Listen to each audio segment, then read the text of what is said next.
Hi friends, మీ ఏరియాలో ఎటువంటి పండ్ల తోటలు ఉంటాయో కింద కామెంట్ చేయండి. మేమైతే కనుక ఆ 5 ఎకర్స్లో వచ్చేసి లెమన్ వేసాము. పెద్ద లెమన్ అనమాట. అదే జ్యూస్కి బత్తాయి అంటారు కదా, అవి వేసినాము అనమాట. దీనికి వచ్చేసి మా తమ్ముడు మంగు రాకుండా, అంటే డిఫరెంట్ కాయ మీద డిఫరెంట్ కలర్ వస్తుంది కదా, బ్లాక్ కలర్, అది రాకుండా మందు కొడుతున్నాను అనమాట. దాదాపుగా మేమైతే పెస్టిసైడ్స్ దాదాపుగా ఏవి యూజ్ చేయమన్నమాట, చాలా తక్కువ యూజ్ చేస్తామన్నమాట. అండ్ ఇది అయిపోయిన తర్వాత ఇందులోకి మేము అంతర పంటగా మినుము వేద్దాం అనుకుంటున్నాము.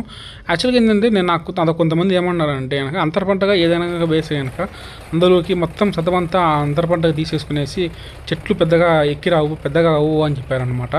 ఇంకొంతమంది ఏమంటున్నారంటే అంతర పంట వేసుకోవచ్చు, దానివల్ల మంచిది అని చెప్పేసి ఇంకొంతమంది అంటున్నారు అనమాట.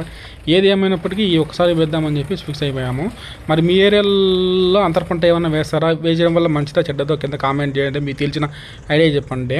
అండ్ మేమైతే కనుక ఇంతకుముందు చాలా ఎక్కువ ఫేస్ చేసే ప్రాబ్లం ఏంటంటే కనుక ఒకసారి చల్లేసి 2 సార్లు సేద్యం కొడతాం, అడ్డంగా నిలువుగా సేద్యం కొడతాం కాబట్టి అవి మొలచడం అనేది చాలా తక్కువగా ఉండేది అనమాట. పంట ఏ పంట అయినా కానీ ఈసారి ఏం ప్లాన్ చేసినామంటే నిలువుగా చల్లేసి నిలువుగా సేద్యం కొడతాం ఫస్ట్, అండ్ మళ్ళీ అడ్డంగా చల్లేసి అడ్డంగా సేద్యం కొడతాం అనమాట. దీనివల్ల ఏమవుతుందంటే కనుక గింజలు ఒకసారి లోపల పడినా ఇంకోసారి కొంచెం పైకి వచ్చేసి మొత్తానికి అయితే పంట బాగా మొలుస్తుంది అనమాట. ఇది బాగా వర్కౌట్ అయిపోయింది.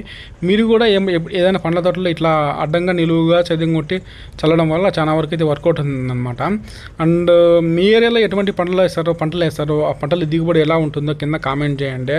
అండ్ మేమైతే ఈసారి ఇట్లా ప్లాన్ చేస్తున్నాం, చూడాలి మరి ఎట్లా అవుతుందో. మరి మేమైతే కనుక 4 years అవుతుందన్నమాట ఇది నిమ్మ చెట్టు సాగు చేయడం.